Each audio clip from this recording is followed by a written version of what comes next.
بسم الله الرحمن الرحيم الحمد لله والصلاة والسلام على رسول الله وعلى آله وأصحابه أجمعين أما بعد ناظرین کرام السلام علیکم ورحمۃ اللہ وبرکاتہ۔ منتخب احادیث کے عنوان سے اس پروگرام کے ہمراہ ہم آپ کی خدمت میں حاضر ہیں۔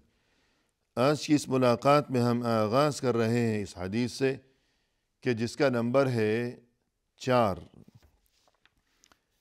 اور یہ حدیث جو کہ صحیح بخاری میں اس کا نمبر ہے 3208، کتاب بدء الخلق، اور یہ کہ صحیح مسلم میں اس کا نمبر ہے 2647، کتاب القدر، باب کیفیت خلق الآدمی۔ اور ناظرین کرام، اس حدیث میں رسول اللہ صلی اللہ علیہ وسلم کی طرف سے جس بات کا تذکرہ کیا گیا ہے اس بات کا تعلق ہے انسان کے تخلیقی مراحل سے۔ لہذا آج کی ہماری اس نشست کا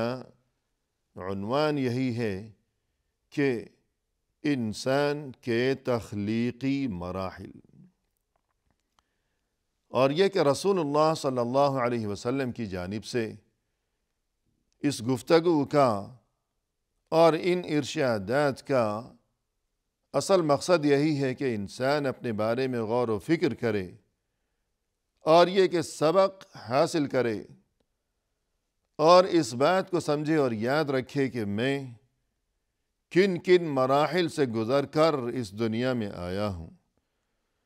کہ آج یہ میرا یہ جسم، یہ میرے ہاتھ پاؤں اور میرا یہ سراپا، اور یہ کہ بولنے کی یہ صلاحیت، سوچنے سمجھنے کی یہ صلاحیت،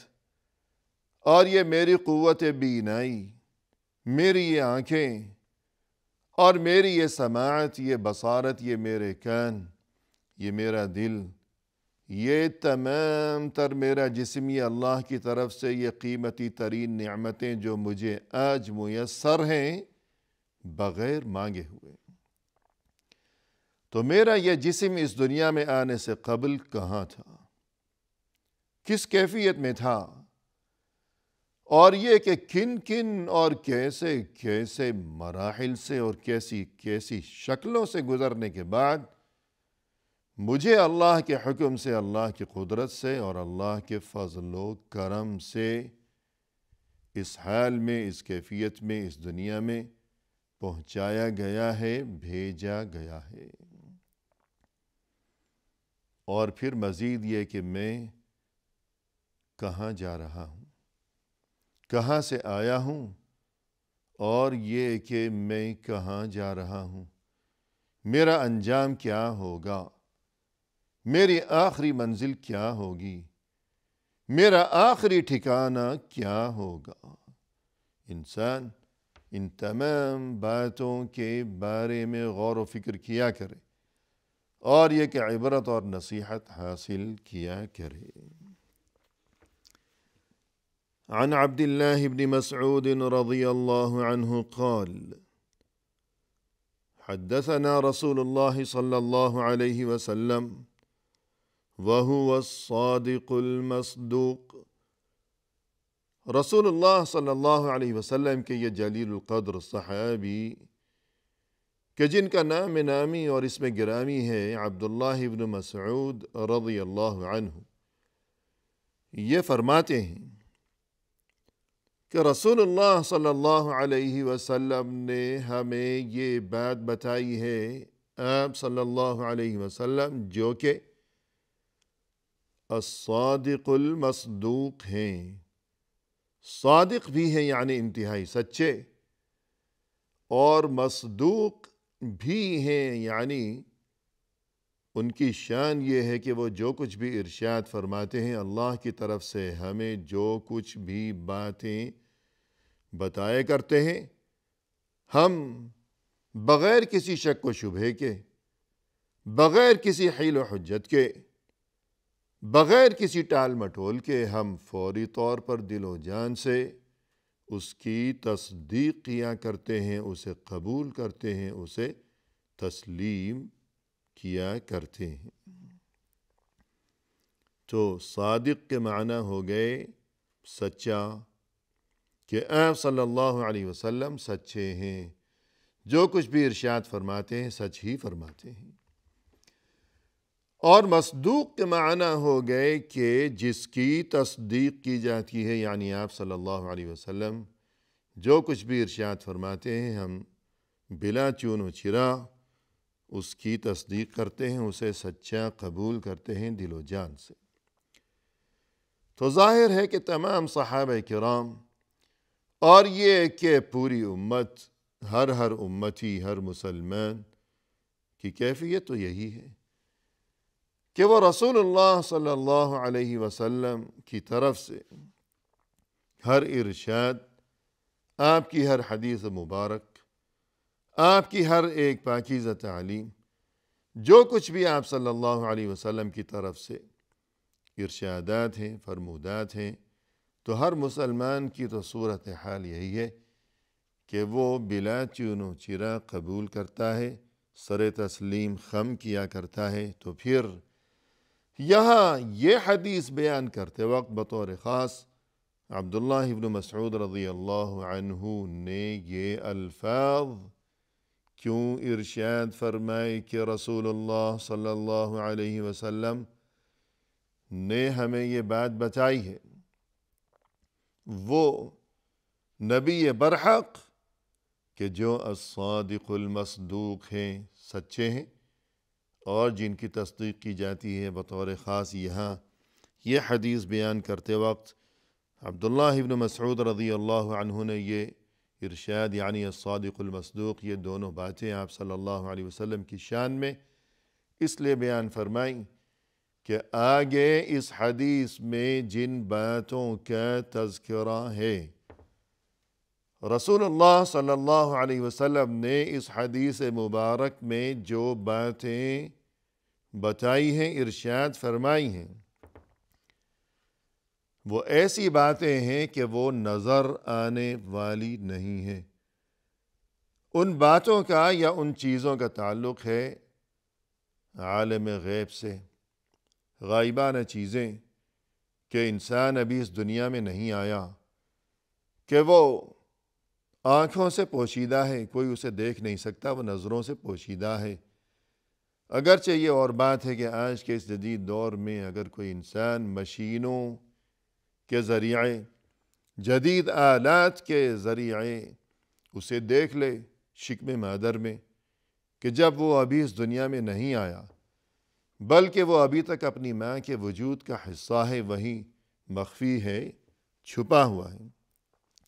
جدید آلات کے ذریعے اگر کوئی دیکھ لے تو یہ الگ معاملہ ہے، لیکن یہاں یہ بات بھی قابل غور ہے کہ یہ جدید آلات تو ان کی ایجاد کے لیے انسان کو یہ عقل، یہ سمجھ، یہ بھی تو اللہ ہی کی طرف سے عطا فرمودہ ہے، ورنہ انسان کو خود بخود یہ عقل تو نہیں مل گئی۔ اور یہ کہ ہر ایک کو تو یہ عقل نصیب نہیں ہے، تو پھر جس کسی کو عقل نصیب ہے، کہ کسی کو نصیب ہے، کسی کو نصیب نہیں ہے، اگر یہ چیز اپنے اختیار میں ہوتی تو پھر ظاہر ہے کہ دنیا میں ایسا انسان کوئی کیوں ہوتا کہ جو عقل سے محروم ہو، کوئی دیوانہ کیوں ہوتا، ہر کوئی پہنچا ہوا عقل مند ہی ہوتا۔ تو جب یہ چیز اپنے ہاتھ میں، اپنے اختیار میں نہیں ہے، تو پھر اس کا مطلب یہی ہے کہ یہ عقل اور یہ کہ یہ بڑی بڑی ایجادات، یہ سبھی کچھ ایجاد کرنے کے لیے عقل جو کہ ضروری ہے، تو یہ عقل بھی انسان کا اپنا کمال نہیں ہے بلکہ اللہ کی طرف سے عطا فرمودہ ہے۔ مزید یہ کہ انسان اگرچہ ان غائب چیزوں کو آج کے دور میں، جدید دور میں دیکھ سکتا ہے، لیکن براہ راست تو نہیں دیکھ سکتا، کہ یہاں بھی انسان کی کمزوری کا پہلو واضح نمایاں ہے کہ انسان براہ راست نہیں دیکھ سکتا، بلکہ وہ اس بات کا محتاج ہے کہ وہ ان آلات کے ذریعے دیکھے۔